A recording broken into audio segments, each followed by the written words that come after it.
स्वामी मधु परमहंस जी, जिनका अद्भुत नाम लेते ही मन मधुबन बन जाता है, जिनकी वाणी सुनते ही हृदय पुलकित हो उठता है, ध्यान लगते ही आत्मा आलोकित हो परमात्मा के दर्शन करने लगती है।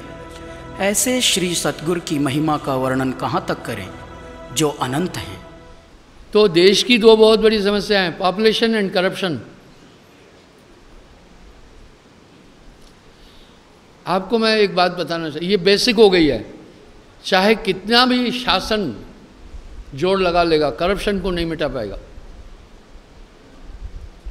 इसकी वजह यह है, चाहे कितनी भी ताकत लगा ले, नहीं मिटा पाएगा जब तक पॉपुलेशन कंट्रोल नहीं होगी। मैं यूरोप के कई देशों में घूमा, मैंने स्विट्जरलैंड में पूछा, भाई करप्शन कितना है? उसने कहा 0%। 0%। फिर मैं जर्मनी में पूछा, बोला 1-2% है, लेकिन जो करप्शन किया बच नहीं सकता है। ग्रीस के राष्ट्रपति को करप्शन के कारण से हटना पड़ गया। कहने का मतलब है, करप्शन हमारी मजबूरी है। और बेईमानी इंसान, वो 100 में 99 बेईमान, फिर भी हम महान। ये हमारी ट्रेडिशन में हो गई है। खैर छोड़िए, मैं दुनिया की इन चीज़ों की तरफ नहीं, मैं आपको ये बताना चाहता हूँ, अध्यात्म क्षेत्र आजकल बहुत ही दूषित हो गया, बहुत ज़्यादा। और अध्यात्म कम हो गया, अध्यात्म लोप होता जा रहा है, और नित्य नए नए भगवानों का सृजन हो जाता है। नित्य नए नए बाबाओं के उद्घोष आते हैं कि इधर आना, तुम्हारा यूं कर देंगे, फलाना कर देंगे, आदि आदि। ये सब अनात्म है। दूसरा, इस समय भक्ति के नाम पर तामस भक्ति विशेष चल रही है पूरे देश में। जब भी इंसान तामस भक्ति में आएगा तो उसमें क्रूरता, हिंसा आदि ये ज़्यादा आ जाएगी। इसलिए तमोगुणी भक्ति को वासुदेव कृष्ण जी ने भी गीता में वर्जित किया। इसमें टोना टोटका, जादू, झड़ी, जंत्र मंत्र, तंत्र, ग्रह नक्षत्र, भूत प्रेत आदि, इन चीज़ों का महत्व होता है। आप देखें, लोग भ्रमित से हैं। 2 धाराएं थी भक्ति की, सर्वगुण निर्गुण। इस बीच साहेब आए। जब साहेब आए, उन्होंने सर्वगुण निर्गुण दोनों के मध्य से एक धारा निकाली। आइए हम उस धारा पर बातचीत करते हैं। आप सर्वगुण को देख रहे हैं, इसमें बाहरी उपासना है।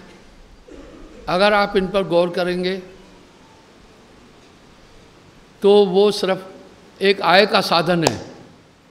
यहाँ किसी एक धर्म को कटघरे में नहीं खड़ा करना है, ये सब क्या है। भोपाल झीलों की नगरी है। आप बड़े तालाब में देखो कितने धर्म स्थान बना दिए किनारे किनारे। आप जहांगीराबाद की झील में देखो 3-3, 4-4 मंजिल ऊंचे धर्म स्थान बना दिए। और धर्म के नाम पर क्या होता है, मैं आपको एक उदाहरण देता हूँ। एक बहुत बड़े शहर का, भाई वहाँ उस शहर से एक मोहल्ला है शहर में ही, वहाँ के बीच से रास्ता जाता है, आगे करीब 40-50 गाँवों में जाता है रास्ता। उस रास्ते के बाईं तरफ एक पीपल का पेड़ था। एक आदमी ने क्या किया, वहाँ लाल रंग के धागे लपेटे और झंडा और त्रिशूल गाड़ दिया। फिर क्या किया, थोड़े दिन में आरती करना शुरू किया तो 10-20 माइयाँ, माताएं, बहनें, भोली भाली जो मोहल्ले की थी वो भी आई। आरती होने लगी। उसने उस पीपल के साथ चबूतरा बनाया, बढ़कर बनाया। इससे रास्ते को इंक्रोच कर दिया। म्युनिसिपल कमेटी के लोग आए, कहा भाई ये क्या है। इसने क्या किया, वो सब माताएं बहनों को, लोगों को इकट्ठा किया, उनको खदेड़ के भगा दिया। वो बेचारे चले गए। बोला हमारे धर्म का काम है, तुम इसमें आकर बाधा डाल रहे हो। थोड़े दिन बाद फिर उसने क्या किया, उसको रेलिंग करके अच्छी तरह पैक कर दिया रोड के साथ। फिर क्या कर दिया, थोड़े दिन आगे और शिव जी की प्रतिमा स्थापित कर दी। हमें शिव जी से कोई लड़ाई नहीं है, वो योगेश्वर है। फिर आगे उन्होंने क्या किया, एक बैल बनाया, थोड़ी जगह और कवर की। तो फिर वो आए, भाई ये क्या है? बोला अरे भाई कैसी बात कर रहे हो, भगवान की सवारी बैल है, वो रखना नहीं है साथ में। ले देकर वो नहीं हटा पाए। इसका प्रमाण क्या हुआ, वहां कंस्ट्रक्शन हुई, उस थोड़ी सी जगह पर वो डबल लाइन रास्ता है, वहां सिंगल हो जाता है। शाम के समय गांव से लोग शहर से जाते हैं अपने अपने घरों में या खरीदारी करके, इतना बड़ा जाम लगता है कि वहाँ 1.5 घंटा आदमी का जाया होता है। 1.5 घंटा लड़ाई मारपीट भी होती है, वो उधर से घुसेड़ता है गाड़ी, ये इधर से घुसेड़ता है। आज तक उसको कोई प्रॉब्लम सॉल्व नहीं कर सकता। देख लिया इस तरह से उसने वो क्यों किया। अब थोड़ा हम पॉजिटिव सोच करते हैं, उसके पास कोई जरिया नहीं था। उसने सोचा बच्चे पालना है, क्या करें। उसने कहा भगवान पीपलेश्वर का सृजन कर दो, बस अपने बच्चे पल जाएंगे। और सही में उसके बच्चे पल रहे हैं। आपको बहुत बड़ी हैरानगी होगी, देश में लगभग 10 करोड़ लोग भक्ति के नाम से रोटी खाते हैं। इतनी बड़ी पब्लिक, उनका काम ही यही है। अब यहां संतत्व की धारा ने इस पर आक्षेप किया, धर्म पर नहीं किया, धार्मिक पाखंडवाद पर। और सबसे करारा प्रहार किया कबीर साहब ने, बहुत करारा प्रहार किया और एक दिशा दी सर्वगुण और निर्गुण के मध्य से। सुरत योग, सुरति योग का मतलब क्या है? योग क्या है? इकट्ठा करना, जोड़ना, ध्यान को एकाग्र करो, सुरति को।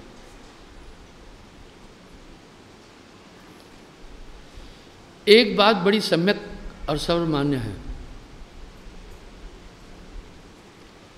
दुनिया के जितने भी मत मतांतर मुनि मुनीश हुए, सब ईश्वर की प्राप्ति का एक रास्ता बताते हैं, इष्ट की प्राप्ति। लोग कहते हैं रास्ते अलग अलग हैं, ठिकाना तो एक है। मैं कह रहा हूं ठिकाने अलग अलग हैं, रास्ता तो एक है। पहले मैं इस कहावत को, इस मुहावरे को खंडित कर रहा हूं कि रास्ते अलग अलग हैं, ठिकाना तो एक है। अरे भाई कैसे ठिकाना एक है? आप ये रास्ता सीधा पूरब की तरफ जाओ तो भोपाल शहर पहुंचोगे। देखो भोपाल अलग ठिकाना है, पश्चिम की तरफ जाओ तो सीहोर पहुंचोगे। कहाँ हुआ ठिकाना एक? हम कह रहे हैं ठिकाने अलग अलग हैं, रास्ता तो एक है। अब ये कह रहे हैं रास्ते अलग अलग हैं, ठिकाना तो एक है। भाई अगर आप इस चौराहे से इधर चले जाएंगे तो सीधा सुल्तानिया निकलेंगे, उस तरफ चला जाएंगे तो कमला पार्क निकलेंगे। देखा ठिकाने अलग अलग हैं कि नहीं? अब मैं कह रहा हूं ठिकाने अलग अलग हैं, रास्ता तो एक है। आओ प्रमाणित करता हूं। कबीर साहब ने अपनी वाणी प्रमाणित की, इसलिए अपने हर शब्द के पीछे कहा, कहत कबीर सुनो भाई साधो, साधुओं नहीं, सुनो और साधो। वाह, यानी मेरी बात पर चिंतन करो। अब ठिकाने अलग अलग हैं, रास्ता तो एक है। जो शिव जी की उपासना करता है शिवलोक को प्राप्त होगा, वो अलग है। जो ब्रह्म पद की प्राप्ति चाहता है, ब्रह्म का ध्यान करता है, वो ब्रह्म पद में जाएगा, वो अलग है। जो ठाकुर जी की उपासना करता है विष्णु लोक जाएगा। स्वर्ग आदि में, देखो ठिकाना अलग है। जो आदि शक्ति की उपासना करता है वो शक्ति लोक में जाएगा, ठिकाना अलग है। रास्ता तो एक है, सब ध्यान से अपने इष्ट की प्राप्ति की रास्ता ध्यान है। किसी की भी इष्ट की प्राप्ति के लिए वो ध्यान ही के द्वारा वहाँ पहुँचना चाह रहे हैं, तो रास्ता ध्यान एक ही तो है। जो मेरी इस बात से सहमत है तर्क से वाद खड़ा करें। बैठिए। इस तरह कुछ लोगों ने मुहावरे बनाए हैं, वो सटीक नहीं है, वो सटीक नहीं है। कबीर साहब ने जो कुछ कहा अद्भुत है। पहली बात एक आई, लोग बाइबल को मानते हैं, आखिर इसका औचित्य और कारण क्या है? लोग कुरान शरीफ को मानते हैं। मेरा प्रश्न है कि कुरान शरीफ को मानने का औचित्य क्या है? तर्क क्या है? आधार क्या है? लोग वेदों को मानते हैं, मैं बोलता हूँ वेदों को मानने का औचित्य क्या है? आओ हम देखते हैं इसका औचित्य क्या है, वो सुने। हम सब की मान्यता है वेद ईश्वरीय वाणी है। आप थोड़ा गौर करना, वेद ईश्वरीय वाणी है। ब्रह्मा के 4 मुख है, इसलिए उन्हें चतुरानंद भी बोलते हैं। आनंद कहते हैं शीश को, चतुर आनंद, 4 सर। जैसे रावण को कहते हैं दशानंद, 10 आनंद 10 सर। इस तरह ब्रह्मा जी को कहते हैं चतुरानंद। समुद्र मंथन से जो वेद निकले थे, ब्रह्मा जी ने वेद सुने थे। उत्तर दिशा से ऋग्वेद, पूरब दिशा से यजुर्वेद, दक्षिण दिशा से सामवेद और पश्चिम से अथर्ववेद। इसलिए 4 मुख में 4 दिशाओं में आज यही है। आप दक्षिण साइड में जाओ, शिवा की उपासना होती है, यानी सांख्य योग को महत्व देते हैं। आप पूरब में जाओ तो आदिशक्ति कामाख्या और काली देवी की उपासना होती है। अच्छा, ब्रह्मा जी ने सिंधु मंथन के समय शून्य में आवाज़ें सुनी। इसको कलमबद्ध कौन किया? वेद व्यास जी के। पहले इंसान की बुद्धि बड़ी उत्तम थी, कर्म शुद्ध थे, इस कारण जो कुछ बताया वो उसी समय याद हो जाता था। आज आदमी की बुद्धि कुंठित है। इसका एक वजह 2 कारण है, एक एनवायरनमेंट और दूसरा परिप्रेक्ष्य। हर आदमी, हर देश की संस्कृति अलग है। अब सवाल उठा संस्कृति क्या है? कोई भी बताए ये संस्कृति क्या है? मान्यताएं, आचार विचार, खान पान, उपासना पद्धति, पहनावा आदि। संस्कृति का आधार क्या होता है? उसका बेस क्या है? संस्कृति का बेस है भौगोलिक स्थिति। उदाहरण के लिए, यानी ये संस्कृति भौगोलिक स्थिति के कारण बनती है और परिवेश। उदाहरणार्थ, हिमालय के 3 भाग हैं। अपर हिमालय जो 14,000 फीट से ऊपर है, वहाँ बर्फ़ है, बहुत ठंड है, तापमान 0 डिग्री होता है से कम। वहाँ बहुत कम पॉपुलेशन है, पक्षी भी नहीं, कौवा होता है बस, कुत्ता होता है। दूसरा है मिडिल हिमालय, 14,000 से 8,000 फीट तक। वहाँ पेड़ पौधे बड़े अच्छे हैं, वहाँ फल होते हैं, सेब होते हैं। तीसरा है शिवालिक। हिमालय स्वयं पर्वत नहीं है, विश्व में एक ही पर्वत है। वेदों में उसका वर्णन है, वो है पामीर पर्वत। पामीर पर्वत की गांठ है साइबेरिया में। वहाँ से वो गांठें उतर गई, कुछ यूरोप की साइड में चली गई, कुछ आगे चली गई, कुछ उत्तर पूरब की तरफ बढ़ाई। हिमालय की, इसलिए हिमालय एक शाखा है। किसकी? पामीर पर्वत की। वेदों में इसका उल्लेख है। और हिमालय की लंबाई 2100 मील, करीब 3,300 किलोमीटर लंबी है। उत्तर से पूरब की तरफ शाखा जा रही। इसकी चौड़ाई 220 मील के आसपास है, जो कि लगभग 400 किलोमीटर के आसपास है। तो जो शिवालिक है, शिवालिक एरिया में आदमी बहुत हैं, जंगल बहुत हैं, वहाँ चीतल, हिरन, खरगोश आदि अन्य जीव बहुत हैं। इसलिए शिवालिक हिल में जो रहने वाले हैं मोस्टली मांसाहार करते हैं और मदिरा का सेवन करते हैं, सभी वर्ग। इसलिए खान पान पर उपासना कैसे डिपेंड हुई?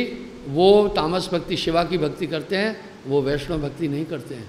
आप पूरा शिवालिक हिल जाओ और देखिए, हमारी संस्कृति भौगोलिक स्थिति पर ही डिपेंड है, और संस्कृति का बेस भौगोलिक स्थिति है। भारत इसमें बड़ा रिच है। भारत महान देश है, ऐसे ही महान नहीं है। इसकी वजह है, पहला तो ये है प्राकृतिक रूप से बहुत संपन्न देश है। ब्रिटेन में टमाटर की फसल बड़ी कम होती है सर्दी के कारण, यूरोप से आते हैं। कहीं प्याज नहीं होते हैं, आम नहीं होते हैं। भारत ऐसा विशाल देश है, इतना संपन्न है। यहाँ सभी खनिज हैं, सभी मौसम हैं, सभी ऋतुएं हैं और सभी पदार्थ मौजूद हैं। तो देखिए, भौगोलिक स्थिति से हमारा खान पान, पहनावा और उपासना जुड़ी है। यही हमारी संस्कृति है। इससे फिर बौद्धिक स्थिति भी बनती है। जितने भी सी साइड में देश हैं, प्रांतें हमारी, वहाँ मछली का अधिक सेवन है, इसलिए वो सब शिवा की उपासना करते हैं। आप दक्षिण में जाओ, मोस्टली शिवा की उपासना है, वहाँ वर्जित नहीं है। पूरब में जाओ तो वहाँ मोस्टली काली की उपासना है। देखा, उपासना खान पान पर डिपेंड थी। वो वैष्णव भक्ति नहीं करते हैं, क्योंकि वैष्णव में मांसाहार वर्जित है और वो मांस के बिना नहीं रह सकते हैं।